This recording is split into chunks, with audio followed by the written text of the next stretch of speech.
ये दिवाली सबके लिए ढेरों खुशियाँ लेके आए, दुख तकलीफ कष्ट सबके घरों में हरी जाए और सबके घरों को भगवान श्री राम खुशियों से भरे। ये हमारी आज ईश्वर से प्रार्थना है। ये दिवाली बहुत शुभ हो देश के लिए, हरियाणा प्रदेश के लिए। हरियाणा पे जिस तरह की सरकार का साया है, आज हर आदमी दुखी है।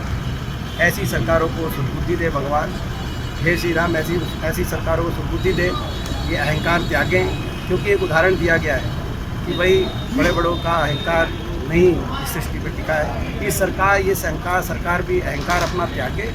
इनके पास 6-8 महीने का कार्यकाल बचा है, वो 6-8 महीने कार्यकाल में ये जनता के लिए कुछ काम करें।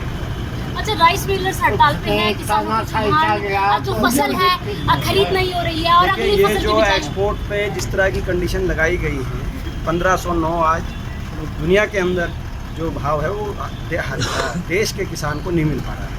चाहे वो हरियाणा की बात हो, चाहे भारत देश की बात हो, ये इस समय पे एक्सपोर्ट पे पाबंदियां लगाना ठीक नहीं। क्योंकि हमारा जो भंडारण का जो खाद्यान्न भंडारण का जो स्तर है, जो स्टॉक सप्लाई होती है पीडीएस सिस्टम के लिए, वो स्तर से कहीं ज़्यादा भंडारण है अभी।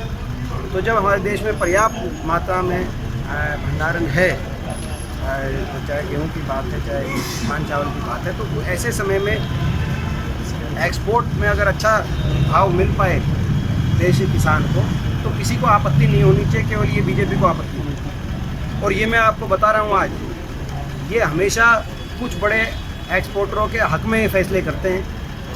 कुछ बड़े समूह, अदानी किस्म के समूह इसमें घुस गए, वो अभी तो किसान से सस्ते में लेंगे, और उसके बाद जब सीज़न समाप्त होने लगेगा तब ये एक्सपोर्ट पे पाबंदियां मैं खुलती दिखा दूंगा आपको। ये हर बार हो रहा है।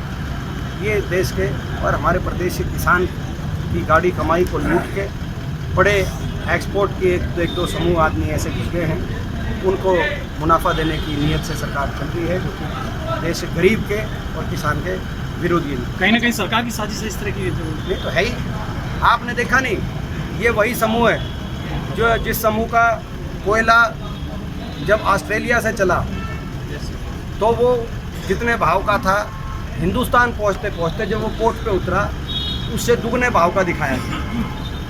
समुद्र के अंदर उस कोयले में किस तरह से, मतलब क्या उसमें क्या समुद्र के अंदर उस कोयले में क्या बढ़ा, हम पूछना चाहते हैं। उस कोयले में क्या बढ़ गया समुद्र में कि उसका भाव दुगना दिखाया गया। इतना बड़ा मुनाफा, और उस वजह से बिजली के हर उपभोक्ता के बिल बढ़ाने का काम हुआ। हरियाणा में भी बिजली के उपभोक्ताओं का बड़ा भारी बिल बढ़ाने का काम हुआ। अदानी का जो हमारे समय में 2 रुपये 94 पैसे पे जो समझौता था, उस समझौते से सरकार ने उसका जो है बढ़ाकर उपभोक्ता पर और बोझ डालने का काम किया। यहाँ तक कि पीक सीज़न में 11 रुपये तक भी बिजली लेने पे हरियाणा सरकार ने, जबकि ये बात आई कि भाई ऑस्ट्रेलिया के अंदर जब वो जो उसकी शिप पे उन्होंने कोयला लिया था तो अदानी समूह को उतना ही भाव पे मिलता था जो हमारी सरकार में मिलता था। मगर जो है अदानी और हिंदुस्तान के बीच में जो समुंदर है, जो भारतीय महासागर है, मैं मांग करता हूँ उसमें जांच हो कि उसमें क्या समुंदर के रास्ते में क्या ऐसी जादू टोना है कि कोयले के अंदर क्या बढ़ जाता है कि कोयले का भाव दुगना हो जाता है। इस बात की जांच करनी जरूरी है। ये मैं समझता हूँ आज ये भ्रष्टाचार में लिप्त सरकार है, बड़े उद्योगपति समूहों के हक में काम करने वाली सरकार है। यही सरकार धान के एक्सपोर्ट में आज पाबंदियां लगाकर इस तरह के बड़े उद्योगपति समूहों को फ़ायदा पहुंचाने के लिए सीज़न के आखिर में ये सारी पाबंदियां, मैं आज ये चेतावनी देता हूं कि ये ख़त्म करें। पिछली बार भी 2-3 बार से ऐसे ही चल रहा है। जब से ये लोग आए हैं एक्सपोर्ट के, जब से ये लोग एक्सपोर्ट में आए हैं, ये बड़े समूह घुसे हैं, तब से शुरू में तो पाबंदियाँ किसान सस्ते में दे और उसके बाद आखिर में सीजन में वो पाबंदियां खुलती हैं। इस बात की भी जांच करने की देश में जरूरत है। अच्छा, जातिगत जनगणना को लेकर कांग्रेस समर्थन कर रही है, वहीं लगातार जो है भाजपा के नेता हैं, उनका कहना है कि हरियाणा में कोई ज़रूरत ही नहीं है जातिगत जनगणना की। ये तो देखो कांग्रेस पार्टी का हमारा राष्ट्रीय स्तर का स्टैंड है कि भाई इसमें जो है पूरे देश के अंदर ये जातिगत जनगणना होनी चाहिए और जिसकी जितनी जनसंख्या है उस आधार पे उस वर्ग को उतने अधिकार मिलने चाहिए ताकि आपस के अंदर सभी को एक समानता के अनुसार अधिकार सरकार मिल सकती बीजेपी जेजेपी गठबंधन को लेकर क्या कहेंगे? जिस तरह से कह रहे थे कि भी जल्द टूटेगा, वीरेंद्र सिंह ने भी कहा कि भी जल्द टूटेगा, अन्यथा में है। ये तो मैं समझता हूँ कि जेजेपी एक राजनीतिक मृत प्राय पार्टी है। हरियाणा के अंदर इसका कोई भविष्य बचा नहीं है। जेजेपी पार्टी का कोई भी विधायक दोबारा विधानसभा में हरियाणा में नहीं पहुंचेगा। ये आज मैं यहाँ पे लोगों की जो है जन भावना हरियाणा के, उन जन भावना की शक्ति के अनुसार मैं आज ये कह रहा हूँ, जेजेपी के आप किसी नेता को आप ये सवाल पूछ सकते हैं, इनका एक विधायक वापस नहीं पहुंचेगा, क्योंकि इन्होंने बड़ा विश्वासघात किया समय समय पे प्रदेश की जनता के साथ। तो ऐसे जो है ये गठबंधन तो है ही नहीं, तो ठगबंधन है, केवल हरियाणा को लूटने के लिए बंधन है। ये हरियाणा को लूटने के लिए नहीं, ये खुल के भ्रष्टाचार करने का गठबंधन है। बीजेपी जेजेपी के माध्यम से आज भ्रष्टाचार करा रही है हरियाणा के अंदर। बीजेपी दुष्यंत चौटाला के माध्यम से आज भ्रष्टाचार करा रही है हरियाणा के अंदर, और ये 4.5 साल केवल पब्लिक को लूटने के लिए इन्होंने हरियाणा का पट्टा बिठा दिया।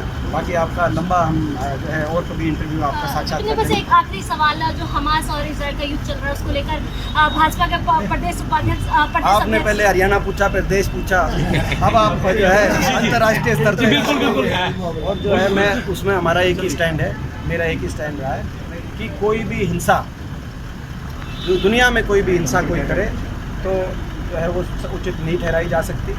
और आतंकवादी संगठन को ये हिंसा करे, कोई और हिंसा हो, तो ये हिंसा का रास्ता अच्छा नहीं है दुनिया के लिए। अहिंसा का रास्ता अच्छा है, और दुनिया के लिए बातचीत और जो है बातचीत से समस्याओं का समाधान का रास्ता अच्छा है। ये हमारा सिद्धांत है, और इस सिद्धांत को कांग्रेस किसी ने नहीं किया, आपको गलत बता रहे हैं। ये तो अपना मैं समझता हूँ कि ये जो आपको जो बता रहे हैं, ये वही शायद प्रधानमंत्री हैं जो अपना जब गए अपना दुनिया के दौरे पे, तो अपना जो फिलिस्तीन अथॉरिटी है उनके प्रधानमंत्री से मिल के आए, उनके साथ जो है अपना चाय नाश्ता करके आए। ये वही लोग हैं। अब वो कांग्रेस किसी का समर्थन नहीं कर रही, कांग्रेस केवल शांति का समर्थन कर रही है।